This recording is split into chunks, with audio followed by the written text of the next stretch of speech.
Okay, I think it's time to get started. How many of you already have data lakes or are in the process of developing data lakes? Just show of hands. Okay, so it's almost about 3/4, most of the room has data lakes. How many of you have data lakes that you have built and it did not succeed and now you're on iteration 2 or 3? Anyone in the room? Okay, so there are quite a few hands that went up. This is a reason why Shrikant and I put together this presentation, because a lot of data lakes in the past have turned into data swamps. And we are now working to convert these data lakes into governed data lakes. And we want to secure and provide the trust so our business users are able to access the data and they know this is correct data. And so that is why we are building this this new trend to govern and secure our data lakes. So our talk is divided into 2 parts. My name is Sanjeev Mohan. I am with Gartner, and I cover the big data space. I will be talking about what is data governance? How do you even approach the concept of data governance in the big data environment, and a reference architecture? And then Shrikant is going to take over, and he will talk about what are the tools and applications within the Horton data platform and HDF, and how to govern it using the Hortonworks stack. So with that, let's get started. So let's start with some goals. There are a number of reasons why data lakes turn into data swamps. One of the very first reasons is this whole notion that if I build a data lake and I can just ingest everything into the data lake, I will be able to do magic and be able to produce amazing predictive analytics did not come to pan. So having a business goal is the number one and the very important beginning and the starting point of creating your data lake. This whole notion of build it and they will come, it may be true for Kevin Costner in building a baseball stadium. It does not work for data lakes. So that is the very first thing that we need to be aware of. The second thing is data lakes provide us a very unique opportunity to collaborate across all the roles, whether they are data scientists or they're data engineers or they're business analysts or they're data stewards. So we have this ability to collaborate. I want to paint to you a common scenario that I come across. Some of you may even be able to recognize the scenario. So a data scientist finds out that you've built this wonderful data lake, and they want to do their analysis on all this data that's sitting in the data lake. So that's good. They go to data lake, and they find the data there. They start using it. Then they go, this is too slow for me.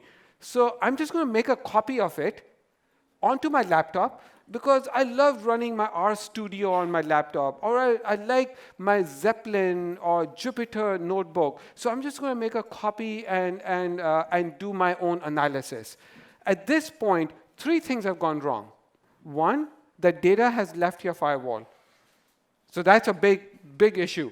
The second problem is the data scientist finds that the data is not exactly the way he or she wanted it. So they start munching the data, wrangling the data, and just doing all kinds of changes to the data.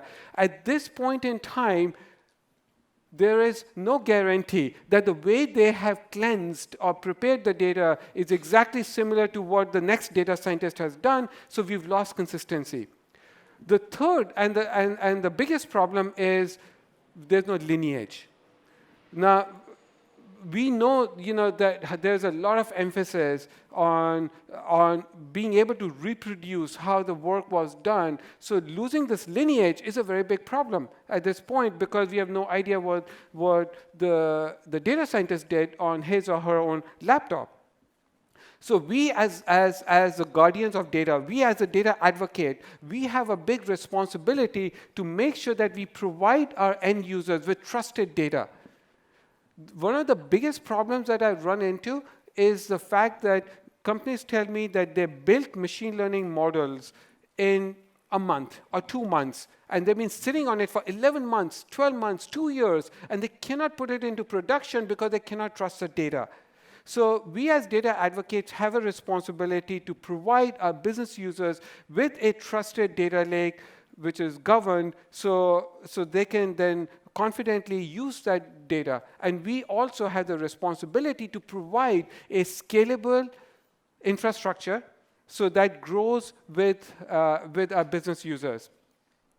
When I started my journey in the big data space, in the data lake space, I used to come across data lakes that had maybe half a dozen users, or maybe like 10, 12 users. They were all data scientists, and they all had built this data lake, and they were doing their work.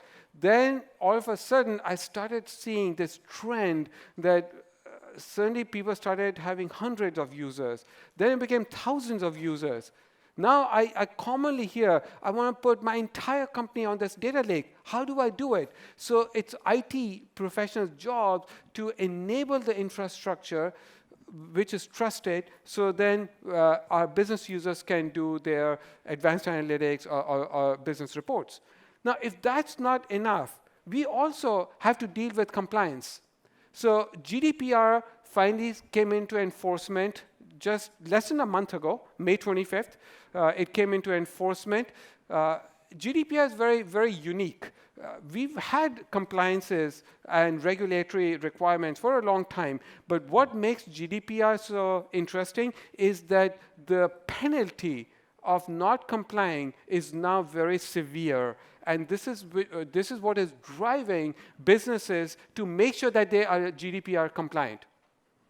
So some of the interesting things in GDPR, as you know, are the right to erasure and the consent. So all of these things need to be part and parcel of our environment.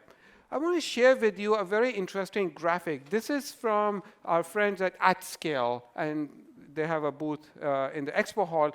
They do this thing called the Big Data Maturity Survey every year. And they've been doing this. This year, they had over 5,000 respondents from all over the world. Now, if you notice, 2 years ago, in 2016, amongst the top 5 challenges of big data, governance is right at the bottom. But if you move to 2018, it shoots up to the top. This is one of the reasons why we are seeing that with this whole big data, with GDPR and other compliances, how governance has become a key critical element in our data lake strategy. The other interesting thing that I also want to point out is, if you look last year, performance was at the very least of the top 5 concerns. And now performance is right up there, right next to governance. So what happened all of a sudden? Like, did our data lake become slow? No, this is actually a reflection of data lakes becoming mainstream. More workloads, more users are starting to use data lakes, and hence performance becomes another big and important part.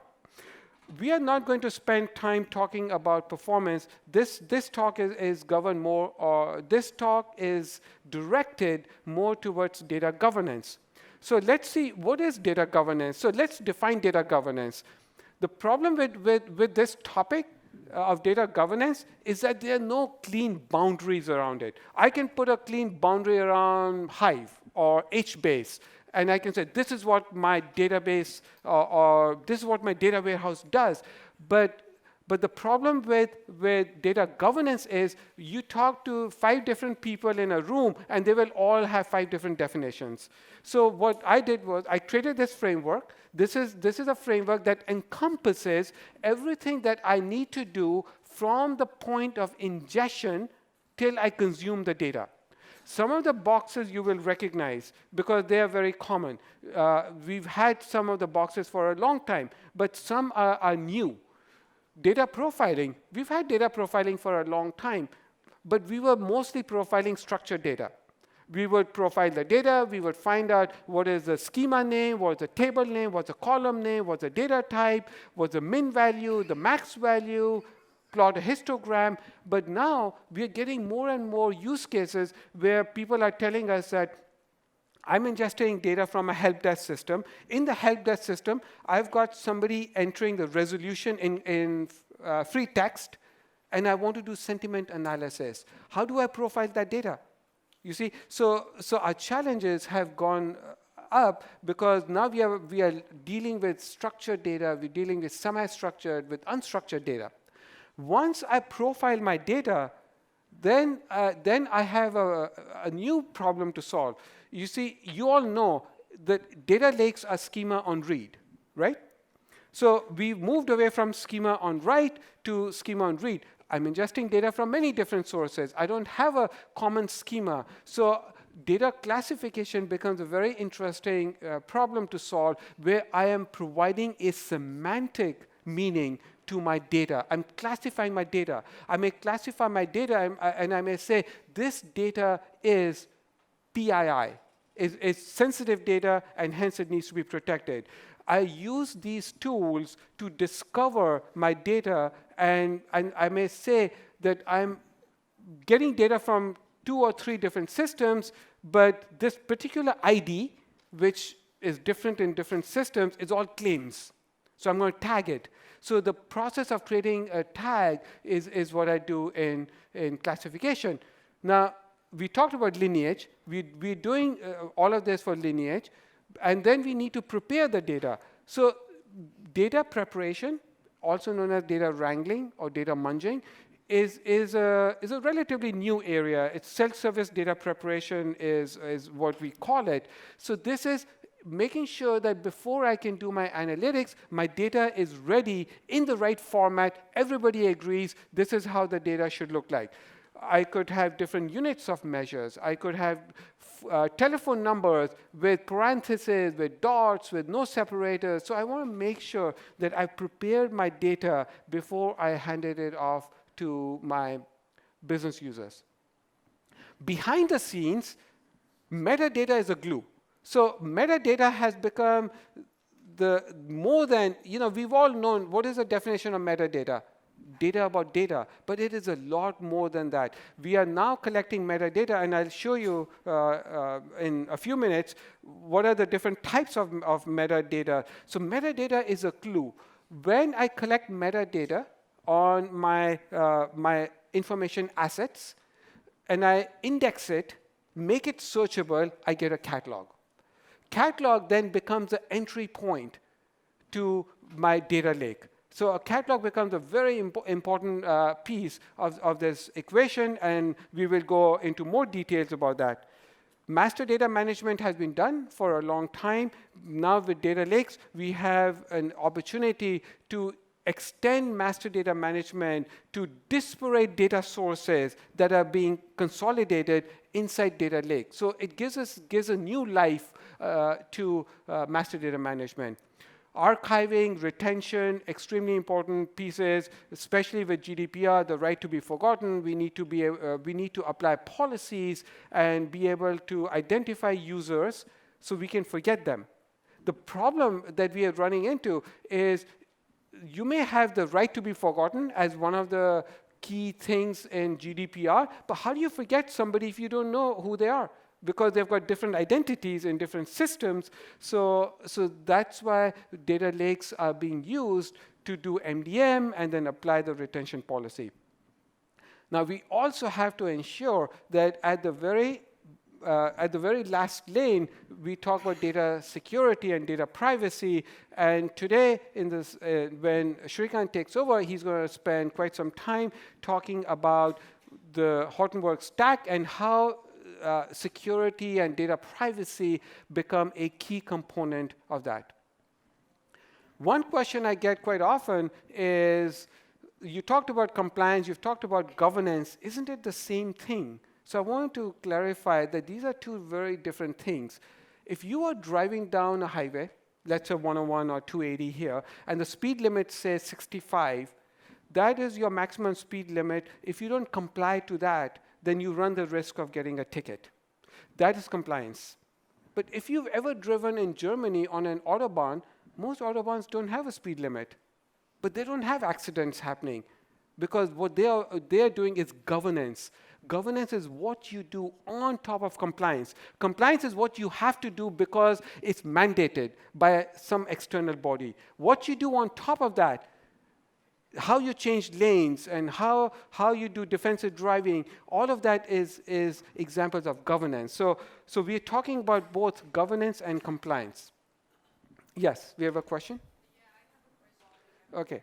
So the question is that, is it mandatory to have all of these boxes? Can you have some boxes and not the other ones? Good question, and we will go through some reference data architectures. So let's wait till the end because we actually cover this. It is not necessary to have it. You don't need to do MDM inside your data lake. You may want to do MDM outside and bring that golden record into the data lake. So it's not mandatory, and this is just one example. One last piece I want to talk about is a big box which says data quality. A common question I get asked is, why are you talking about data quality? Haven't we been talking about data quality for the last 30 to 40 years? Yes, we have, and we failed at it. Anyone in this audience has data quality problems by any chance? Okay, so that's most of the hands went up. Well, if you didn't raise your hands, I want to congratulate you. You've cracked the code. Please share your knowledge. Or maybe some of you are like, I couldn't be bothered raising my hand, So, okay. So anyway, so data quality becomes a very unique artifact, a byproduct of doing data governance in data lake, because the technologies that we are now putting forth to do data governance, these technologies are using machine learning. They are using technologies like Spark and the big data processing technologies. They're working in memory, and they're finding correlations between data across different sources. And so they are able to find data quality issues much better than what we have done in the past. So data quality becomes a very critical thing. Also, data quality is really important now. If I were doing dashboards in the past and my data quality was suspect, I could maybe get away with some of it. Not if you're a CFO, but other than that. But if I'm doing predictive analytics and my data is just bad, then I'm going to predict the future of my company based on bad data. So the stakes are higher, and hence data quality becomes very critical in this aspect. So let's talk about the underpinnings. So metadata is, as I mentioned, is a glue. So there are different types of metadata. In the past, we mostly dealt with technical metadata. This was all the schema names and data types and all that. But now, more and more, we are dealing with operational metadata, business metadata, and social metadata. Where did this data come from? What ETL processes were done on that piece of data? Who has the right to see that data? And what did they see? All of these things have to be audited and governed and stored in some sort of metadata management product. On top of that, the whole concept of business metadata, the tagging, creating classification, and being able to create the semantic layer is extremely critical in this equation.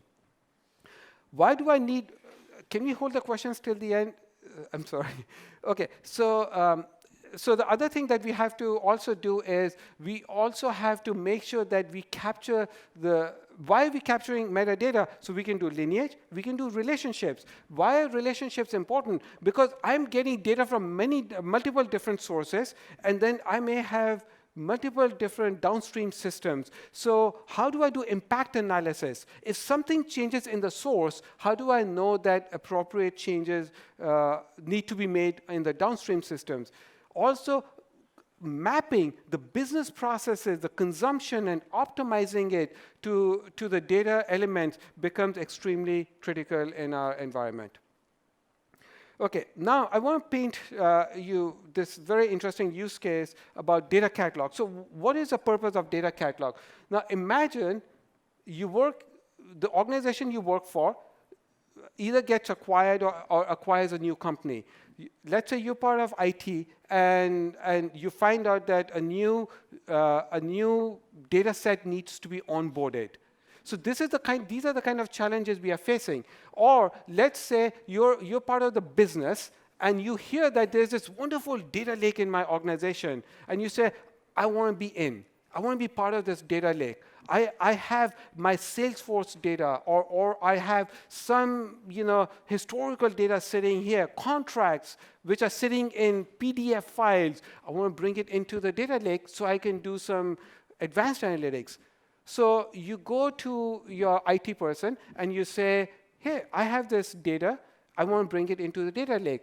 So this is the process that happens. So the first process is curation. So you take the data catalog software and you point it to the source system. You may sample the data and you may start discovering, is there sensitive information in it? Is it, like, I'll give some examples. You come across some very interesting examples. Somebody took a picture of the social security card and uploaded it as a joke. All of a sudden, you got, this critical information sitting that somebody has to recognize. You may have a column called customer ID. In customer ID, there's a 16-digit number. Well, how do you know the 16-digit number is really an ID? So the catalog software may run its built-in functions. One of the functions happens to be CVV2, which is a credit card verification, and it says, I can tell you with 80% confidence that's not a customer ID, it's a credit card number, so you need to handle it. So this is a part of discovering, curating your data. Now comes the interesting thing. Now the business users get on the catalog, and they see how the catalog has inferred and identified anomalies or tags. And now the business users can collaborate.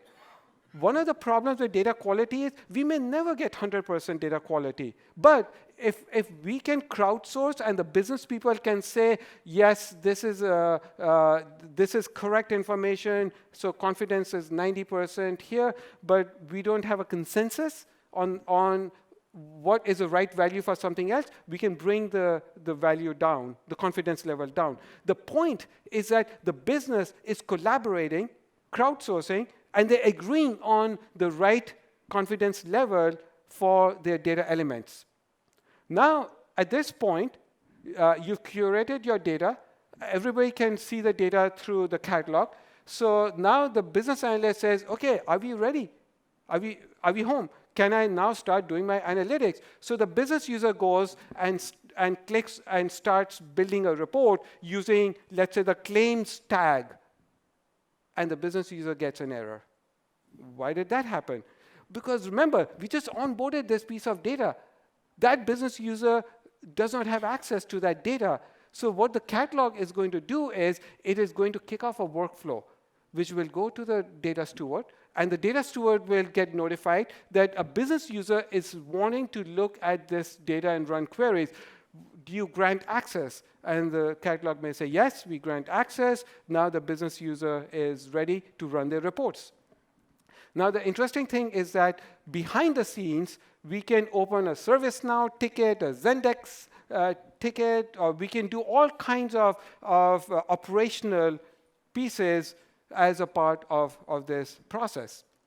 OK, so are we ready now to do operations and SQL reports? Not yet. We have one more thing to do, which is data preparation. This is the job of doing data wrangling, making sure our data is in the right format and it has the right pieces in order to do it.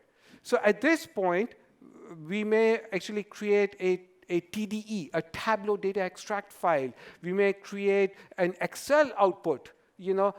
Whatever the business users want, this is the final part of doing that. Now, what I'm going to do is I'm going to bring all of these boxes that we saw in the data governance framework and apply it to a reference architecture. So here is a reference architecture. On your far left side, you see a number of data sources. So you see data sources such as relational data sources. So relational data sources are things like, maybe I want to bring data, if I'm in retail, from my point-of-sale system. Or maybe I want to bring data from my EDW. I may also want to bring data from social media. Or I may want to bring IoT. IoT sensors, devices, endpoints is one of the fastest growing sources of data. All of that data gets ingested, and the first place it lands is what we call the raw landing zone. It is a secure zone. This is not a place that you open up to everybody in the organization, which used to happen in the past, but now we're getting much more serious about controlling access to the raw landing zone. I may apply policies while the data is in motion, or I may apply policies after the data has come to rest. What I decide depends upon my corporate policies. But once I apply policies and I secure my data, I am now going to move this data into the next zone, which is called enriched zone. This is where I'll do my data wrangling, and I'll prepare the data for the end users, which is my consumption zone. So let's see how things change. So data comes in. I profile my data. I classify my data, discover that there is sensitive information, which, depending upon my policy, I may do data masking, or I may do data tokenization. I may apply different policies, but at any given time, I'm making sure my data was encrypted while it was in motion and when it came to rest. So now my data has landed in the secure zone. So now I'm going to make sure that throughout this process, I collected metadata, and metadata came from source systems. By the way, my source systems may be IBM mainframe, vSAM files. I'm sure some of the big banks already have, these kind of, IMS, So I want to capture a lot of the metadata. I want to catalog it, make sure I have the lineage. At this point, my data is now going to be enriched into the enriched zone, and then I'm going to make it available to my end users. Now, one question I get often is, how many copies are you making? You're not making copies of this data as it moves. You are literally enriching the data. You may look at the same data which is sitting in, let's say, Amazon S3 to classify and catalog it, and then after that you may start doing your data preparation on the same pieces of data. So it's not like you're making separate copies, you're just making separate views as you move the data ahead. So with this, I'm going to hand it over to Shrikant so he can talk about Hortonworks. Thanks, Sanjeev. So what we wanted to do in the rest of this talk is to look at how all this theory you heard about, how we realize that in practice with the Hortonworks stack. So we worked very closely with Sanjeev to create this blueprint, and we're going to talk through how we can take a realization of this blueprint with your investments in the Hortonworks stack. So let's very quickly look at this. So there are two aspects to the data lake management and the governed data lake concept. The first is around what does a business need? So business needs to be able to maintain these data definitions, provide the stewardship, as you mentioned, data quality rules, provide the right data protection, and also provide any governance requirements, policies, implementations of those. And what that translates to on the IT side is that we need to be able to capture lineage end-to-end, be able to architect the solution so that we get the right data quality rules and standards implemented and applied uniformly across this entire landscape, and be able to do that consistently through the data management fabric that you heard about this morning and will realize in multiple ways across the stack. I know this is complex and big picture, but we'll start looking at this, and you'll see how this maps almost one-on-one to what Sanjeev talked about earlier. So we start with everything on the left here. So we have all of your multiple sources. You could be doing CDC from your enterprise systems. You have CSV, JSON, unstructured files. You have streams, feeds, multiple different data sources being ingested in here. And then that goes in. And next we see that you need to have some sort of a gateway protection at the perimeter. So you want to be able to have API control, RESTful gateways to be able to authenticate your users and be able to secure this in transit and do the translation to the platforms that are going to move this in motion or land this at rest in these environments. Next up, we see that the data now can be moved via Hortonworks data flow. There are plenty of talks that you will see across the conference, across different aspects of NiFi. And for example, we have a new product called Streams Messaging Manager that we will talk about later today. That's also going to be part of leveraging some of the components that come with HDF. So that includes your NiFi. And in this case, we're saying that you can authenticate your users with single sign-on using Apache Knox. So that gives you the ability to say that now you have the capability to pass in that user's credentials and only allow them to do what they're authorized to do in the individual platforms that the data lands at rest. Once the data is moved through NiFi, it can land in your HDP, Hortonworks Data Platform. And then that's with a bunch of all of these services. So you have your Yarn, Hadoop, Hive, Spark, and as Sanjeev mentioned, encryption through all of this is important. So we not only have TLS for the in-transit encryption and also for all the segments that you see across NiFi, but we also have the at-rest encryption that's provided across the HTTP platform, across all of the services. So all you do is instead of encrypting everything that you have in the big data space, you just take those selective areas where you care about encrypting, carve out these encryption zones, and we have very nice key management features that are available through our Apache Ranger capability, which comes out next. So all through this process, you need to be able to gather metadata. So that's where Apache Atlas comes in. So it provides you the ability to now have lineage across both the at-rest and in-motion platforms and across multiple components that are sitting on either of these platforms. So as your data flows through this data supply chain in your environment, we are now able to harvest the lineage and metadata and make that flow along with it. So you get a complete chain of custody picture through that. The bottom you see here is we talked about authentication and single sign-on. That's Apache Knox. We also have Apache Ranger, which does authorization, so all of your access control policies, dynamic masking, key management for the transparent data encryption that we talked about, and audits. So this is the non-repeatable authoritative source of audits for all of the systems that you see here. So you have a single source to harvest all of these audits, and there is a built-in UI and policy management UI, as well as audits exploration UI that's provided as part of Apache Ranger, and that can also be piped to your SIEM systems or other systems for analytics.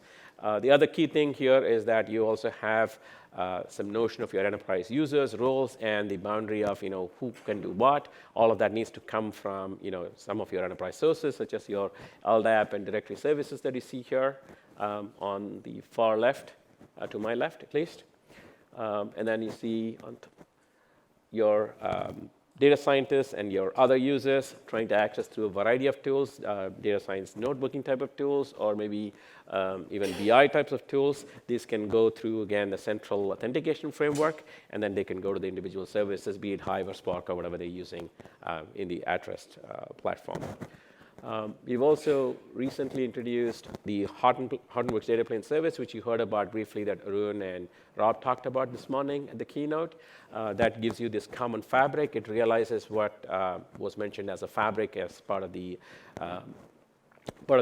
keynotes earlier today. So what that helps you do is to provide you a common security, governance, and management layer, and an access layer that gives you the ability to deal with multiple such governed data lakes that we talked about. Then this gives you this a single point of control, single point of access, so that you can look at the data sitting across multiple of these feeds. Maybe you have clusters in multiple geographies across multiple clouds. You now have the way to kind of look at all of this in a unified fashion. And the data plane fabric in and of itself is not that useful if it doesn't have other services on top. So we have two services that we're introducing, and all of these are wired up with the central authentication framework using Apache Knox. And we also have the ability to move your data across different platforms, either on-prem into cloud or across multiple clouds. And there's a data lifecycle manager that gives you the ability to do replication. And then we'll have disaster recovery, backup, restore, and audit tiering capabilities in the future. So today it has replication and DR covered. And then we'll talk about Data Steward Studio in other talks across the rest of this conference. So that gives you the ability to what we're calling discover your data, which means detect where your sensitive data is, inventory that data, secure your data, collaborate on the data, have the veracity of this and chain of custody picture provided, report on this data, and also be able to enrich and provide classifications, et cetera. All of those, this whole layer of data plane services working on top of all of the other enabling technologies, which are all open source, can now be surfaced, and persona-driven experiences can be provided on top through these types of services.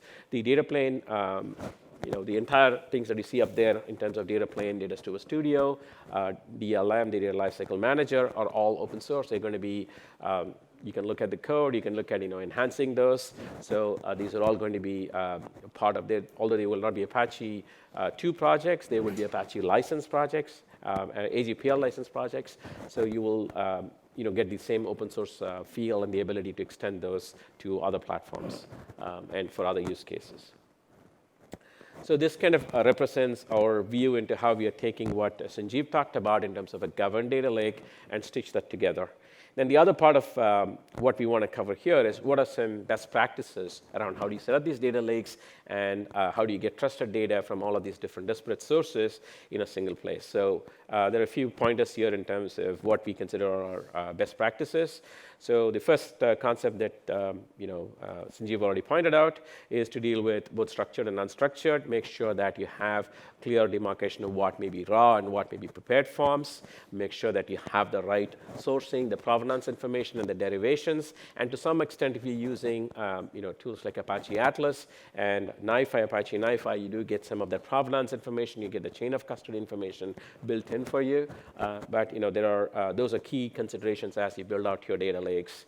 Again, the third bullet cannot be emphasized anymore. You want to capture from the right sources, the trusted sources, at the right frequency, and be able to at least measure or improve that quality, or at least track what's happening across the data supply chain as it goes through different transformations. Again, this gets even more complex with the IoT mix that Sanjeev talked about, but also we have syndicated data, external partner data, government data, all of these different sources that can now be joined together, and collaboratively you can get a lot of insight out of that across your enterprise. Governing and documenting the data pipelines, that's almost a prerequisite these days to be able to avoid the data swamp, and all of this is possible only with metadata. So without metadata, so somebody, one of our customers actually remarked, which is very insightful, he said there's no data without the meta. So these days the metadata is almost assuming the same volume as the data itself, because we're getting richer and richer metadata, and without that you cannot disambiguate, use it in context, or glean the insights that you would otherwise. Again, data protection cannot be emphasized enough. So you don't want overtly restricted data, because you want to be able to democratize this data across your enterprise. So just enough data protection, which means you want to protect what matters most, and you want to protect it in a rational fashion, so that you don't encumber those who are trying to get access to this, but at the same time you don't get into trouble with the auditors or regulators from an external perspective. So having that right balance is going to be important, and some of the enabling technologies we've got across the stack in terms of authentication and authorization, audits, all of those can help with setting up this framework. And then data plane service puts this layer on top. Okay, so we want to kind of end with a few recommendations here. So make sure that you have your data governance journey started very early, start at the POC stage. Don't make it an afterthought. Make sure that you invest in comprehensive data governance tool. Without that, you don't have any hope of surviving this data swamp and the rot that's going to come with it.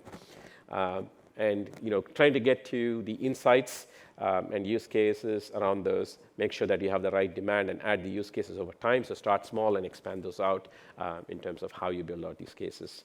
And then, of course, collaboration is the fabric for all of this to improve this. So crowdsourcing and adding value through this collaboration framework is going to be key to the success of this data lake, because it's data governance, much like data science, has become a team sport, and it's always been a team sport, even more so in a data lake context. With that, we'll stop here. I think we're out of time. We can take a few questions. Go ahead. My question is on the diagram that shows Hortonworks platform and how you bridge the gap to meet the data governance requirements. Mm-hmm. You show Atlas as a layer, then you have data steward, Yes. studio on top. I want to see or better understand how, if there is any deprecation in Atlas, and how you are moving towards Oh, Studio. I mean, okay. we don't know the So distinction between the two services. all right, so think of this. Can you repeat yeah. the question? Yeah, so the question is, what's the demarcation between Atlas and Data Steward Studio? So the key is that Atlas is required for Data Steward Studio to work. Atlas is going to run locally on your data lake, and then Data Steward Studio stitches all this information up together. Think of Data Steward Studio as providing you the comprehensive view of all of the individual atlases that may be running in the different clusters and data lakes.